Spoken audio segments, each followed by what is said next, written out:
अब इंशाल्लाह अगला जो सेशन होगा हमारा वो मेडिकल कोर्सेज की पूरी जानकारी दी जाएगी। इसके लिए हमारे गवर्नमेंट मेडिकल कॉलेज के प्रोफेसर डॉक्टर इरफान मोमिन साहब हमारे साथ हैं। इंशाल्लाह वो इस बारे में आपको मुकम्मल जो है इंफॉर्मेशन देंगे। डॉक्टर इरफान मोमिन साहब।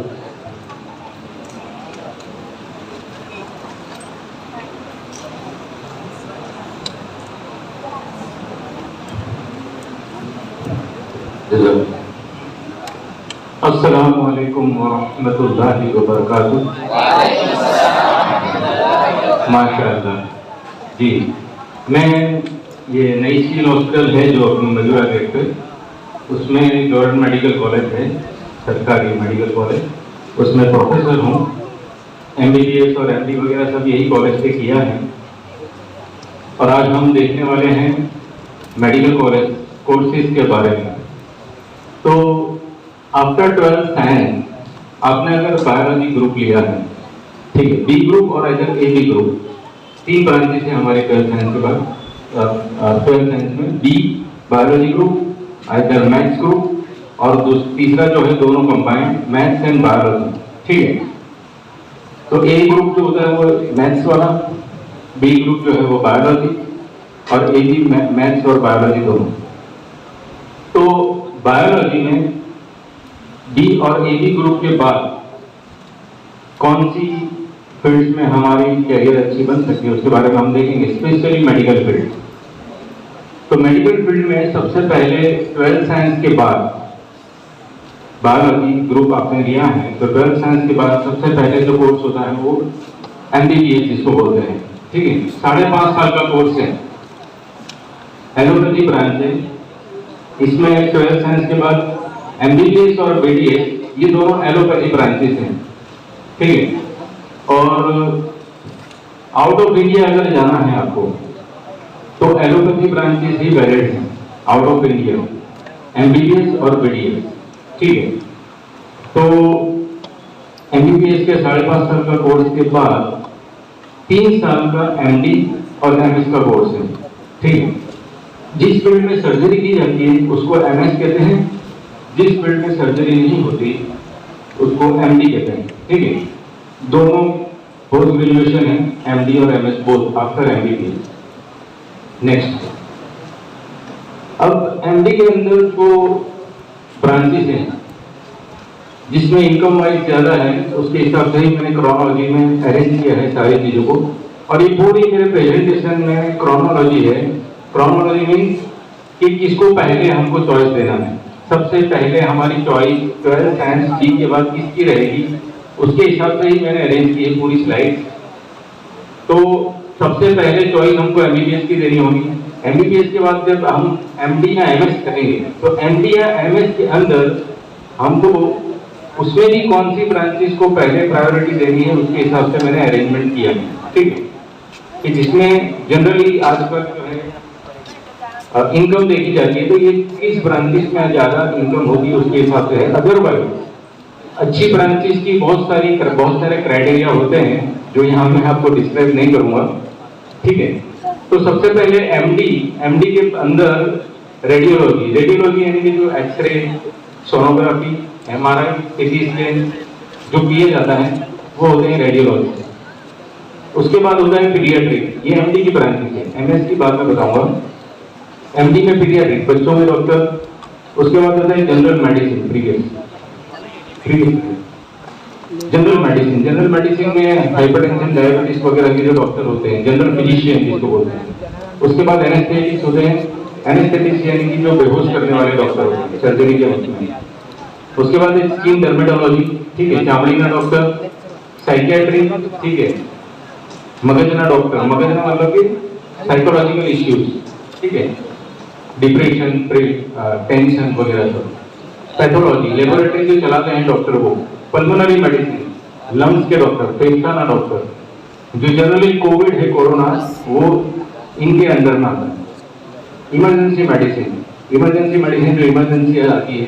IHP की ट्रांसफ्यूजन मेडिसिन यानी कि ब्लड ट्रांसफ्यूजन वगैरह की फील्ड है। नेक्स्ट फिर है preventive and social medicine, community medicine मतलब कि how to prevent and control the disease in the community, ठीक है, समाज के अंदर, सोसाइटी के अंदर रोगों को कैसे अटकाना और कंट्रोल में रखना।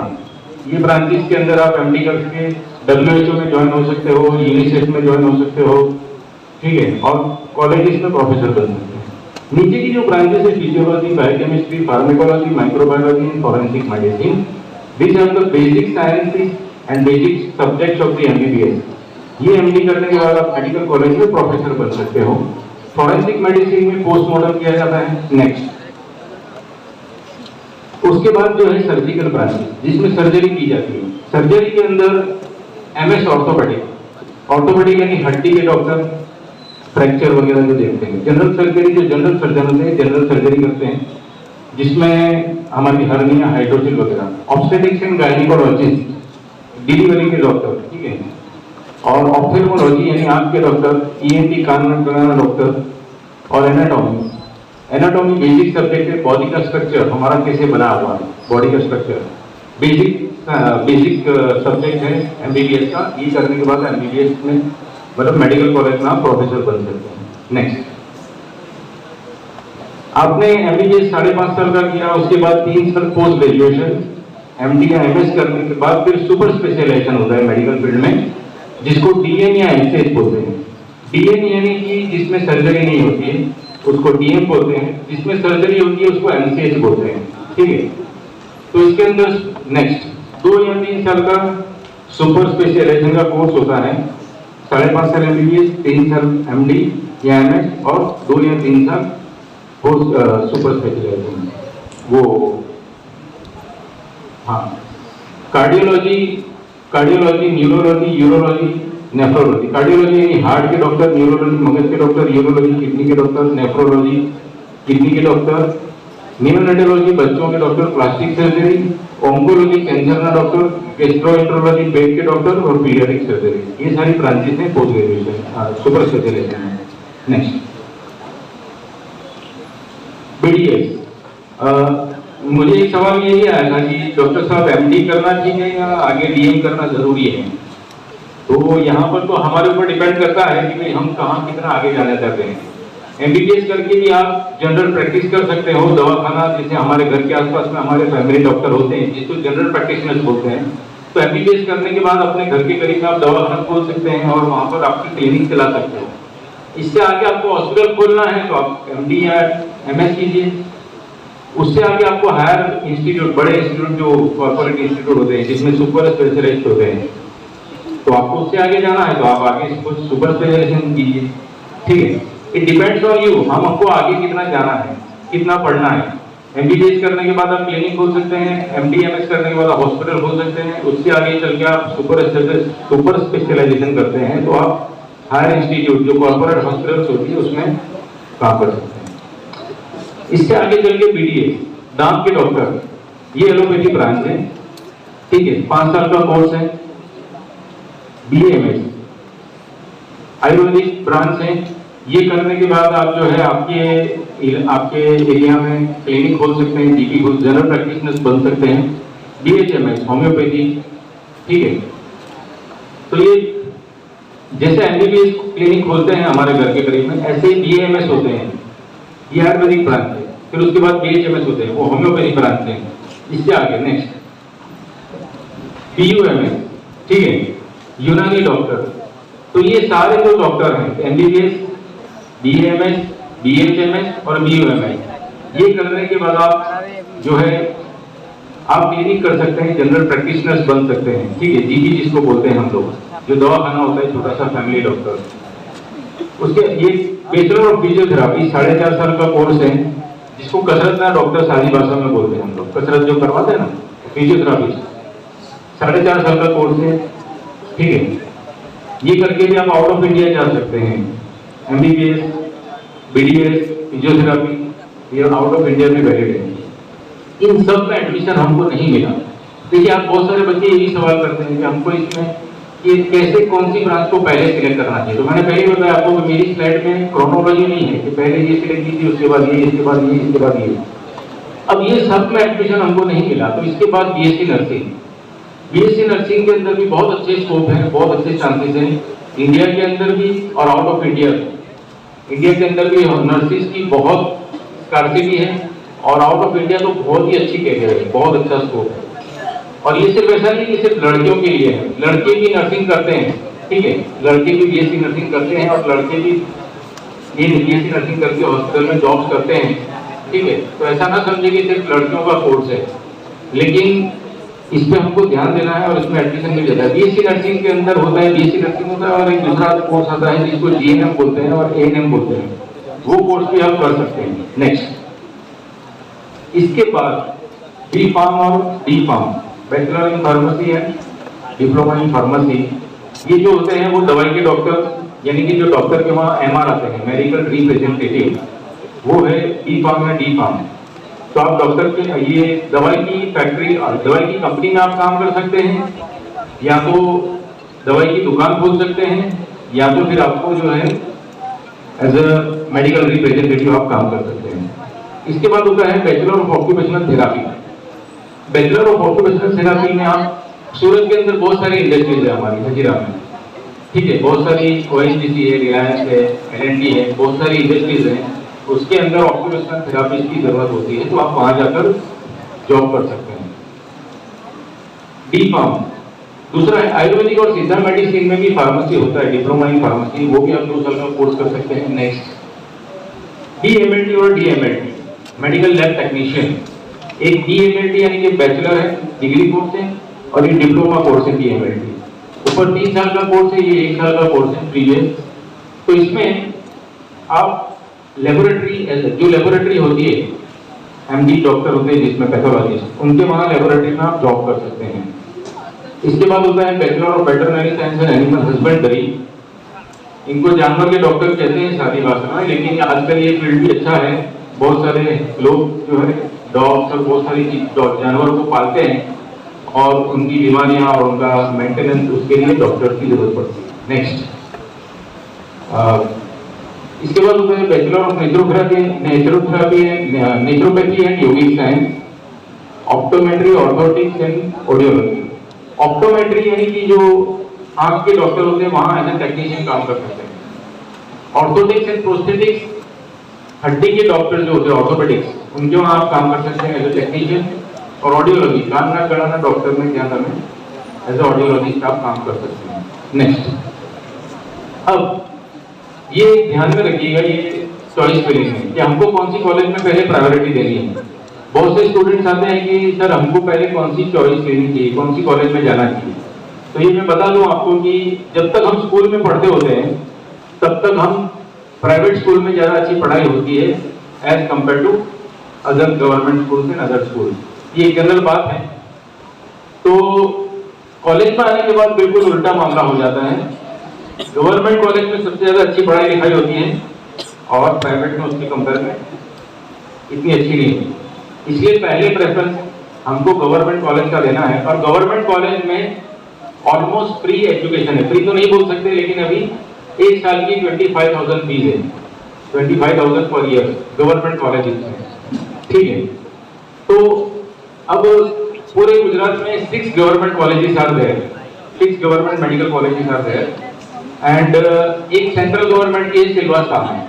तो हमको सबसे पहले चॉइस देनी है गवर्नमेंट की 6 मेडिकल कॉलेजेस और उसके बाद सिलवासा की सेंट्रल, जो सेंट्रल गवर्नमेंट की है सिलवासा में, उसकी चॉइस 7th रहेगी। उसके बाद गवर्नमेंट ने सोसाइटीज बनाई है, जीएमआरएस सोसाइटी, जिसको जीएमआरएस मेडिकल कॉलेज बोलते हैं, उसके बाद उसकी चॉइस रहेगी। और उसके बाद कॉर्पोरेशन वगैरह की है कॉलेजेस, और उसके बाद कुछ एनजीओ की है, और उसके बाद में प्राइवेट कॉलेजेस हैं। तो जो 6 गवर्नमेंट कॉलेजेस हैं उसमें सबसे पहले हमको प्रेफरेंस किसको देना है। तो 6 गवर्नमेंट कॉलेजेस में पहले हम क्या करते थे कि डीजे मेडिकल कॉलेज अहमदाबाद को प्रेफरेंस देते थे, क्योंकि वहां पर पोस्ट ग्रेजुएशन की सीट्स बहुत ज्यादा है। लेकिन अभी नीट आ गया है, जैसे 12th के बाद आपको नीट करना रहता है एमबीबीएस में एडमिशन के लिए या मेडिकल की ब्रांचेस में एडमिशन के लिए नीट क्लियर करना है, इसी तरह एमबीबीएस करने के बाद आगे फर्दर स्टडी के लिए भी आपको नीट देनी होगी। इसलिए आपको सबसे घर के करीब जो होगी मेडिकल कॉलेज, वहां पे चॉइस देनी है आपको। तो सबसे पहले सूरत की गवर्नमेंट मेडिकल कॉलेज, जिसमें मैं पढ़ाता हूँ, मजूरा के नई सिविल हॉस्पिटल गवर्नमेंट कॉलेज है, 1964 से एस्टैब्लिश है। उसके बाद बड़ौदा की मेडिकल कॉलेज है, फिर अहमदाबाद नेक्स्ट, जामनगर, राजकोट एंड भावनगर। अब आपको ये मेडिकल कॉलेज इसमें पढ़ना है तो कुछ कॉलेज में 3.5-4 लाख से ऊपर फीस होती है प्राइवेट मेडिकल कॉलेज में। नेक्स्ट, तो इन मेडिकल कॉलेज में पढ़ने के लिए गवर्नमेंट आपको स्कॉलरशिप देती है, ये ध्यान से समझिए। मुख्यमंत्री युवा स्वावलंबन योजना, इसमें गवर्नमेंट 2 लाख रुपए की 2 लाख रुपए तक की स्कॉलरशिप देती है, अप टू 2 लाख, ये समझना, अप टू 2 लाख, 2 लाख तक देगी गवर्नमेंट, 2 लाख से ज्यादा नहीं देगी। और आपकी जो फीस होगी कॉलेज की फीस, उसका 50%, उसका 50%, which ever is less. Which ever is less मतलब क्या होता है कि आपकी कॉलेज की फी अगर 3 लाख रुपए है सालाना, तो गवर्नमेंट आपको 1.5 लाख रुपए देगी, 2 लाख नहीं देगी। और आपकी कॉलेज की फीस अगर 6 लाख है सालाना, तो गवर्नमेंट आपको 2 लाख देगी, यानी मैक्सिमम 2 लाख रुपए देगी और फीस का 50%, दोनों में से जो कम होगा वो मिलेगा आपको। तो 3 लाख रुपए फी होगी तो 1.5 लाख मिलेगा, 6 लाख रुपए फी होगी तो 2 लाख मिलेगी, ठीक है।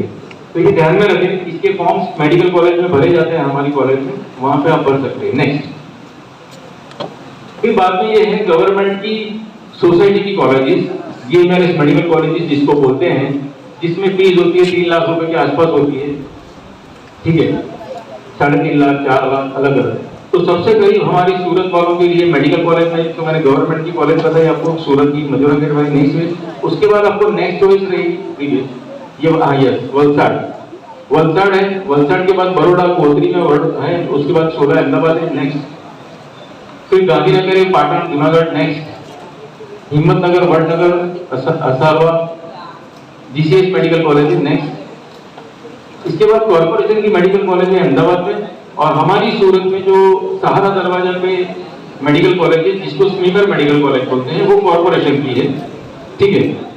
उसमें 7 लाख रुपए फी है, लेकिन 15 सीट्स जो है वो गवर्नमेंट स्कॉलरशिप के लिए देती हैं, उसमें आपके 3 लाख रुपए जितने कम हो जाते हैं, दूसरा स्कॉलरशिप गवर्नमेंट देगी 2 लाख रुपए, ऐसे करके बहुत कम फीस हो जाती है, उसके लिए 15 सीट्स अवेलेबल है।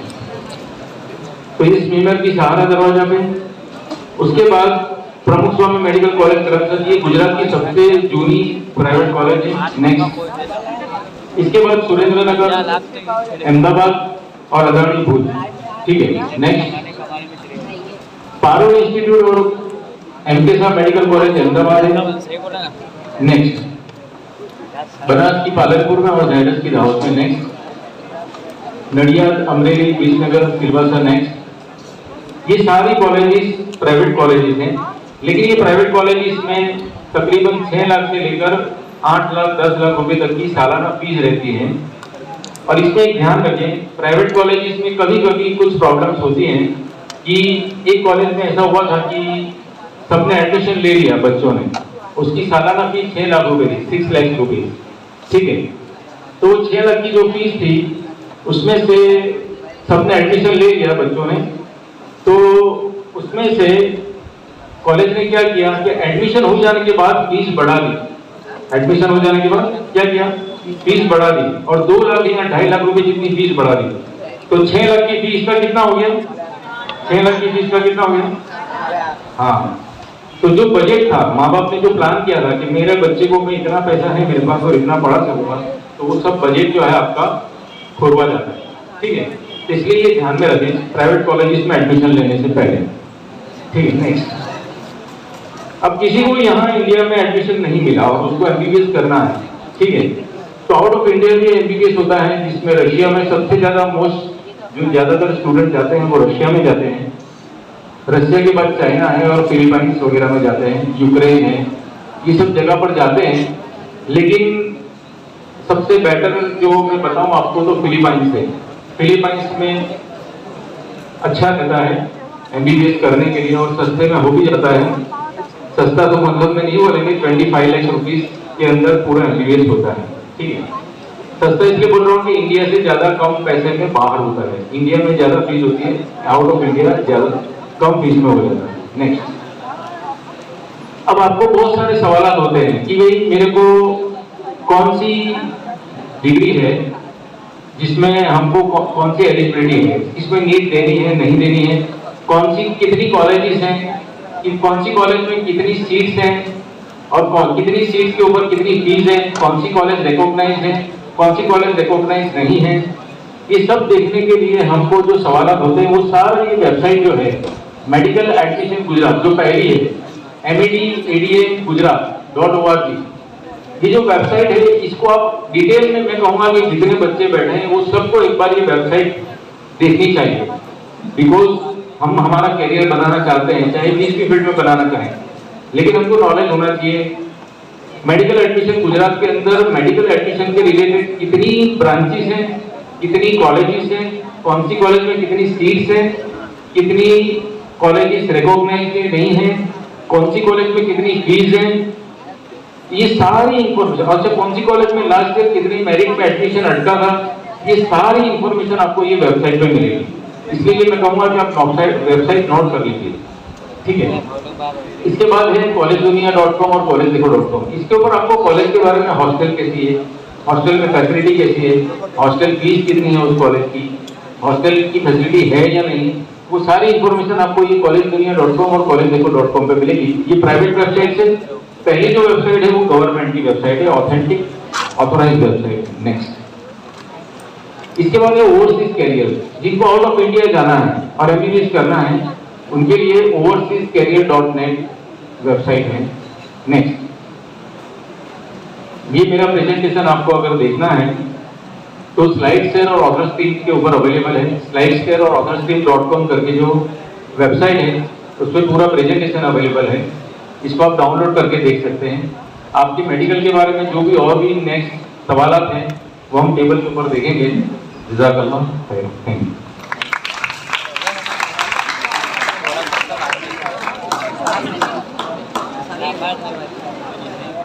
अब जो है मैं शुक्रगुजार की अर्ज करूंगा हमारे मुफ्ती साहब का कि ये जो है खिदमत खल्क के हर प्रोग्राम में साथ देते हैं, और मैं गुजारिश करूंगा हमारे खिदमत खल्क कमेटी के रिजवान भाई एनआर से कि वो आए और मुफ्ती साहब को मोमेंटो पेश करें। रिजवान भाई एनआर।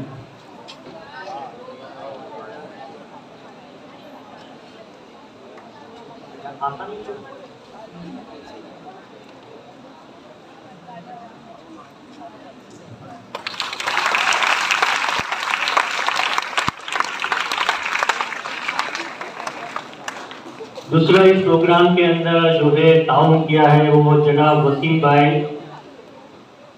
पार्सल, इन्होंने इस हॉल को अरेंज करने में बहुत बड़ा जो है ताउन किया है। मैं गुजारिश करूंगा हमारे खिदमत खल्क के साथी हसन भाई से कि वो आए और वसीम भाई पार्सल को जो है मोमेंटो पेश करें। वसीम भाई पार्सल, अल्लाह इनकी मेहनतों को कबूल फरमाए और इन्होंने जो उनको साथ दिया है अल्लाह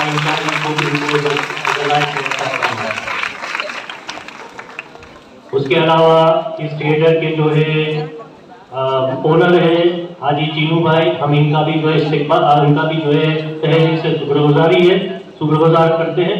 उसके अलावा यहाँ के कुछ मुकामी साथी हैं जिन्होंने हमको बहुत साथ दिया और इस प्रोग्राम को कामयाब बनाने के अंदर जो है इन्होंने अपना हिस्सा दिया है। नासिर भाई सीमेंट वाले हैं और जो काफ़ी खिदमत के कामों में लगे हैं। अफरोज सर है जो उम्मी स्कूल के फाउंडर है, और जावेद भाई दंगल जो खिदमत खूबी जिम्मेदार के जो है जिम्मेदार हैं, और उसके अलावा हाजी रशीद भाई जो एक समाज सेवक है, इनका भी हम जो है खूब शुक्रगुजार हैं।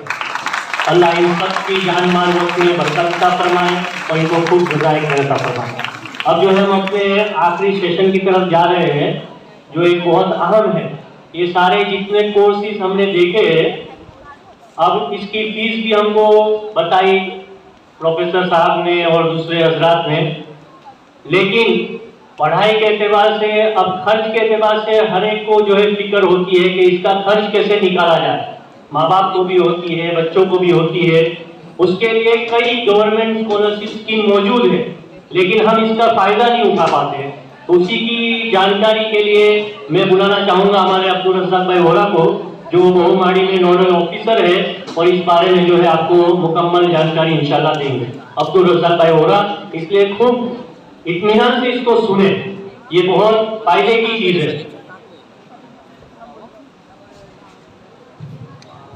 अस्सलाम वालेकुम। पहले तो मैं खिदमत-ए-खल्क चैरिटेबल ट्रस्ट का बहुत शुक्रगुजार हूँ और ये प्रोग्राम जो अरेंजमेंट किया है, वसीम भाई है, हमारे नासिर भाई है, जितने भी साथी हैं यहाँ पे, उनका मैं बहुत शुक्रगुजार।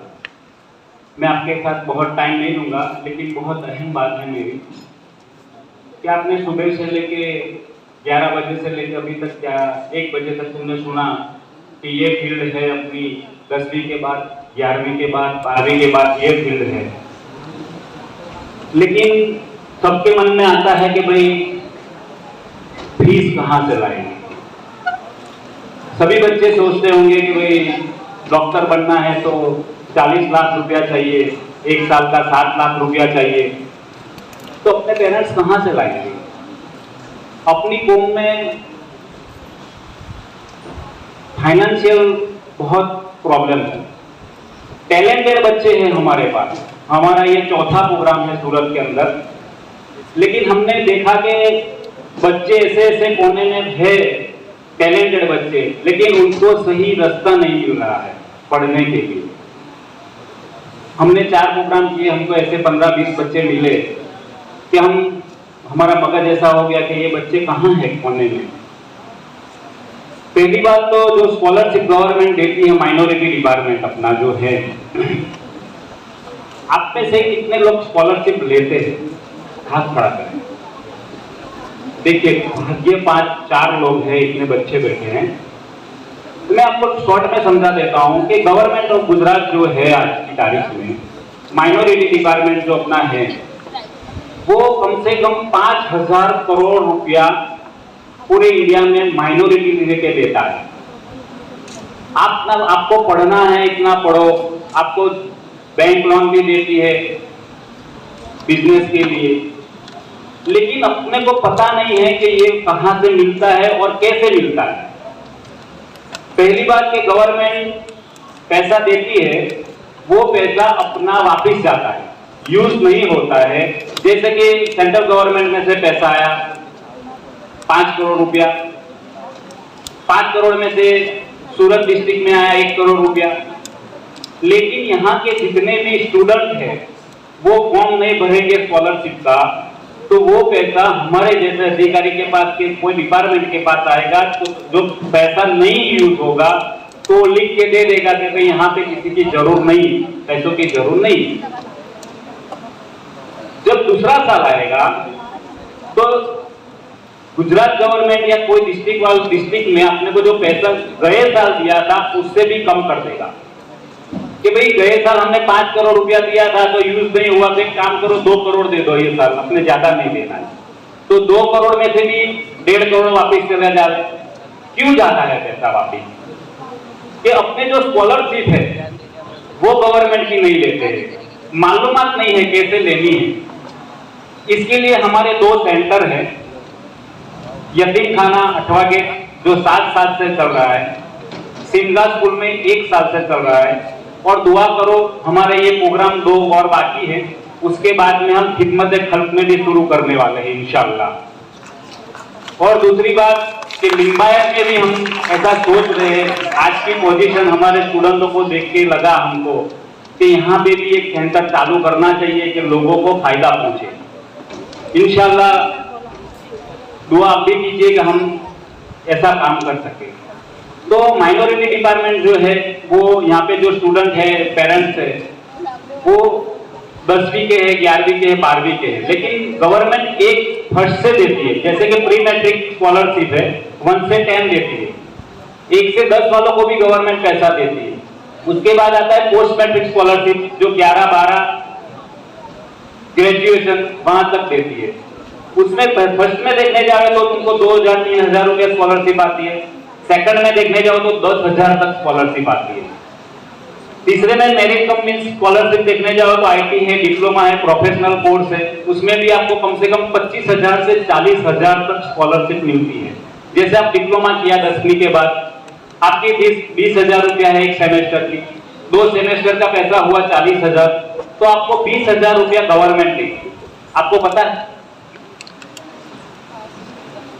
नहीं पता है। नहीं पता है, इसके लिए अपने पढ़ने का छोड़ देते हैं, या तो पेरेंट्स का प्रॉब्लम जो होता है कि भाई अपने देखते हैं कि पेरेंट्स कहाँ से भी लॉकडाउन में पैसा कहाँ से लाएंगे, धंधा नहीं है, रोजी नहीं है, नौकरी नहीं है लोगों की, तो पेरेंट्स भी समझते कि मैं मेरे बच्चे को कैसे पढ़ाऊं।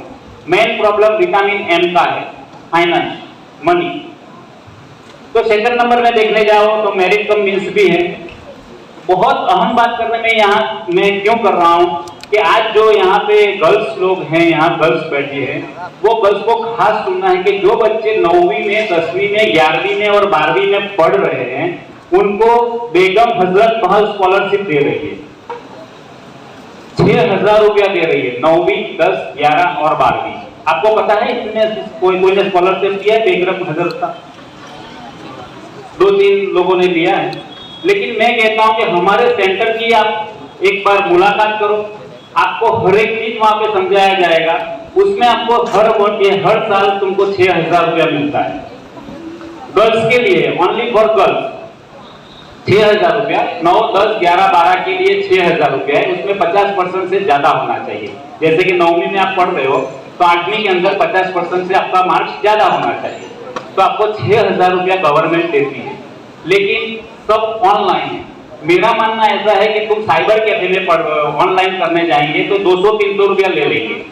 हमारी ऑफिस पे चले जाइए, आपको फ्री ऑफ होगा। कोई क्वेश्चन होगा या रुक गया तो आपका जो फॉर्म होगा हमारे तक आएगा, हम उसका क्वेरी सॉल्व करेंगे और वहां तक पहुंचाएंगे। क्यों कि साइबर कैफे में कैसा है कि आप गए, फॉर्म बीच में से रुक गया, 200 रुपया ले लिया, भाई नहीं होगा, आप लटक गए। लेकिन ये जो 2 ऑफिस है, सिमगा में है और यतीम खाने में है, तो वहां पे आप जाइए और आप ऑनलाइन फॉर्म भराइए। अभी शुरू नहीं हुआ है, 8-10 दिन के बाद वो शुरू हो जाएगा इंशाल्लाह। मैं चाहता हूं सब जाएंगे ना, 9वीं, 10वीं, 11वीं, 12वीं वाले। और जहां लोग यहाँ पे आए हैं और जो नहीं आए हैं, समझो वो लोगों को भी आप बताइए कि भाई 9वीं, 10वीं, 11वीं का स्कॉलरशिप मिलता है। देखो सदका है ना, सदका पैसे से नहीं दिया जाता है। मैं तो कहता हूं ऐसा, मेरा मानना है, फिर आप जो भी मानो। सदका आपने को कुछ होता है या कुछ बीमार होता है, एग्जाम देने जाते हैं तो बोले सदका देके जाओ, सही बात है, बिल्कुल सही बात, शरीयत के हिसाब से सही है। लेकिन किसी की हेल्प करनी वो भी सदका है। आप लोग यहाँ बैठे हो, आप नियत करो कि मैं 10 लड़कियों या 10 लड़कों को ये प्रोग्राम के बारे में बताऊंगा कि भाई हमारे 2 सेंटर है, वहां पे ऑनलाइन फॉर्म होते हैं, तो अपनी कौम में बहुत जागरूक आ जाएगा। समाज के अंदर, अपने समाज के अंदर जो प्रॉब्लम्स है वो प्रॉब्लम एजुकेशन से ही सॉल्व होगा। तो सदका ही है ये, हिकमत खल्क जो काम कर रही है, ये क्या है? एक सदका है। तो ये भी स्कॉलरशिप मिल रही है, बेगम हजरत का है। अब इसमें देखने जाएंगे तो स्कॉलरशिप में आपको क्या क्या चाहिए? आपका अगले साल का रिजल्ट चाहिए, आधार कार्ड चाहिए, इनकम सर्टिफिकेट मेन है। आपके पापा का इनकम सर्टिफिकेट निकालना बहुत जरूरी है। आपको कोई प्रॉब्लम इनकम सर्टिफिकेट में आएगा तो भी सिंगा स्कूल या यतीम खाने में हमने वकील को या कोई को हायर किया है कि आपको बहुत अच्छी तरह से वो निकाल देगा। लेकिन आपको जाना पड़ेगा। आपको प्यास लगी है तो कुआं घर तक नहीं आएगा, अपने को कुआं तक जाना पड़ेगा। और पहली बात ये है कि एजुकेशन होगा तो बहुत बड़ी चीज तुम्हारे घर में सॉल्यूशन हो जाएगी एजुकेशन के हिसाब से। ये जो स्कॉलरशिप है उसमें क्या क्या चाहिए कि स्टूडेंट का आधार कार्ड चाहिए, पासपोर्ट साइज फोटो चाहिए, result of student review standard annual examination, जो आगे का रिजल्ट चाहिए आपको। दूसरा कुछ नहीं है, जो बुनियादी अपने पास जो डॉक्यूमेंट चाहिए वही है, लेकिन अपने को जाना नहीं है। बस मेरे को दुख यही होता है कि आप क्यों नहीं जाते हो? आप बिग बाजार जाते हो, संडे के दिन बीआर मोड़ घूमने जाते हो, चौपाटी जाते हो, तो क्यों नहीं यहाँ पे जाते हो? सरकार का पैसा क्यों नहीं लेते हो आप? मेरा मानना ऐसा है।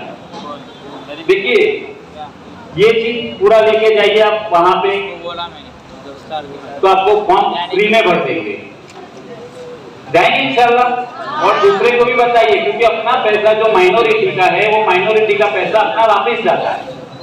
देखो पढ़ने से क्या होता है वो बताओ। मैं यही एरिया का हूँ, आप पहचानो न पहचानो मेरे को, मैं 8 साल डुम्भाल देना में मिट्टी खाड़ी में रहा हूँ। मेरी साइकिल की दुकान थी, 8 साल तक मैंने स्कूल में साइकिल डुम्भाल देना में जो अभी टूट गया, अभी नया बन रहा है, वहां पे मैंने 8 साल तक साइकिल की दुकान की है। आप लोगों की दुआओं से और खिदमत खल्क लोगों की जो खिदमत करते हो, लोगों की दुआओं से आज मैं गवर्नमेंट ऑफ गुजरात में जॉब कर रहा हूँ। तो एक खिदमत का काम कीजिए, आप लोगों को अच्छी सलाह दीजिए, आप अच्छी खिदमत कीजिए। ऐसा नहीं है कि भाई मैंने जान लिया तो दूसरे को नहीं बताना है। अभी जो सिंगा स्कूल है और यतीम खाना है, उसमें जो फॉर्म भरते हैं हर साल 1 करोड़ 10 लाख रुपया आता है स्कॉलरशिप जो हम भरते हैं फॉर्म, लेकिन वो हमारे को कम लगता है कि भाई इतने क्यों भरते हैं। तो ज्यादा से ज्यादा फॉर्म भराओ, बनाएंगे इंशाल्लाह। अपने जो स्कॉलरशिप है, क्यों अपनी स्कॉलरशिप वापस जाने दें। सेकंड, दूसरी कौम जो है इतनी एक्टिव है कि भाई अपने तो उठेंगे 10 बजे 11 बजे तो क्या जाएंगे, सरकारी ऑफिस के चक्कर लगाइए तो पता चल जाएगा आपको कैसे पढ़ाया जाता है। और देखो पढ़ाई एक ऐसी चीज है कि तुम्हारे पेरेंट्स का, तुम्हारा बाप दादा का मिलकत होगी, उसमें भाई भी हिस्सा मांगेगा, बहन भी हिस्सा मांगेगी, कोई भी हिस्सा मांगेगा। लेकिन मैं खुद सिविल इंजीनियर हूं, मेरे पास मेरा भाई आके बोलेगा कि भाई 2 सेमेस्टर मेरे को दे, मांगेगा हिस्सा। मिलकत होगी तो लड़ाई होगी, भाई ये आगे का भाग मेरा है, पीछे का भाग मेरा है। बहन बोलेगी मेरा शरीयत के मुजब इतना मेरे को हिस्सा दे दीजिए। लेकिन मैं पढ़ा हूँ, मेरे भाई मेरी बहन आएगी बोलेगी भाई तू मेरे को 1 सेमेस्टर दे दे, तो मैं दे दूंगा। और वो लेगी भी कैसे भाई, मैं बोलूंगा ले ले तो ले लेगी वो। तो आप पढ़िए। और देखो सरकारी काम ऐसे हैं, आप गवर्नमेंट के ऑफिसों में जाएंगे तो पता चलेगा कि भाई सरकार के काम कैसे होते हैं। और यहाँ पे ऐसे ऐसे स्टूडेंट मैंने देखे जो मैंने बाहर खड़ा था, इतनी उत्सुकता थी उन लोगों में ये सेमिनार सुनने के लिए कि बहुत उत्सुकता थी। और मैं तो कहता हूँ कि आप जीपीएससी 12वीं के बाद जीपीएससी एग्जाम भी दीजिए और नियत ऐसी करें कि भाई गवर्नमेंट में एक बार जॉब मिल जाए। आप एक बार गवर्नमेंट की जॉब करके देखना कैसा है, आपका रेपुटेशन कैसा बढ़ता है, आप लगेगा ऐसा। और इससे क्या होगा वो बताओ, पूरा समाज आपका बदल जाएगा, पूरा समाज आपका बदल जाएगा। एक समाज में से 2 गवर्नमेंट पर्सन होंगे तो पूरा समाज अपना बदल जाएगा। क्यों? एक रेपुटेशन होता है गवर्नमेंट का। तो इंशाल्लाह अपने ये जो स्कॉलरशिप है, वो स्कॉलरशिप का कोई भी प्रॉब्लम्स आपको चाहिए हो तो मेरा टेबल पे भी बैठा हूँ, मेरा फोन नंबर ले लीजिए। यहाँ पे पूछना भी आपको शर्म आती है तो वहाँ मेरे पास ले लीजिए। लेकिन डॉक्यूमेंटेशन आपका पूरा सही रखना, जो जाति का कास्ट का सर्टी है जो भी है। दूसरी स्कीम ऐसी है कि मां जो प्रधानमंत्री जो डॉक्टर साहब ने बताया, मुख्यमंत्री युवा स्वावलंबन योजना, उसमें भी 12वीं के बाद जो लोग फर्स्ट ईयर में एडमिशन लेते हैं उसमें 2 लाख रुपए तक गवर्नमेंट लेती है। अभी हमारे पास एक लड़का आया, उसको 1,83,000 रुपया है। दूसरा लड़का आया, उसको 81,000 रुपया है। तो क्यों अपने ना करें? जो नहीं करते तो अपना पैसा वापस जाता है और अच्छी गाइडेंस नहीं मिलने की वजह से अपने पढ़ नहीं सकते। और सेकंड, लास्ट एंड फाइनल बता दूं कि अभी फॉरेन का बहुत क्रेज है लोगों को, कनाडा जाना है, ऑस्ट्रेलिया जाना है ना सबको? नहीं, मैं कहता हूँ मत जाओ, इंडिया इज बेस्ट। लेकिन आपको जाना है, अल्लाह सबको अच्छी जॉब भी दे और अच्छी पढ़ाई भी करे। तो गवर्नमेंट की एक स्कीम है, आपको फॉरेन जाना है मास्टर डिग्री करने के लिए, तो गवर्नमेंट 15 लाख रुपया देती है आपको, 15 लाख रुपया। लेकिन डॉक्यूमेंट्स चाहिए। ऐसा नहीं कि मैंने रजाक भाई ने बोल दिया तो कल जाके मैं बोल दूं कि मेरे को कनाडा जाना है या तो ऑस्ट्रेलिया जाना है। ऐसा नहीं है। आपको मास्टर डिग्री करने जाना है तो गवर्नमेंट 15 लाख रुपया देती है, 4% इंटरेस्ट। और बहुत अच्छी स्कीम है, लोग बहुत यूज कर रहे हैं दूसरे लोग, तो अपने की यूज ना करें। अपने माँ बाप को क्यों अपना बर्डन डालें? तो अपने में भी कुछ होना चाहिए कि अपने फॉरेन में जावे और अच्छा पढ़े। तो दूसरा कोई भी क्वेश्चन है आपके स्कॉलरशिप का तो मैं टेबल पर बैठा हूँ। Thank you, thank you.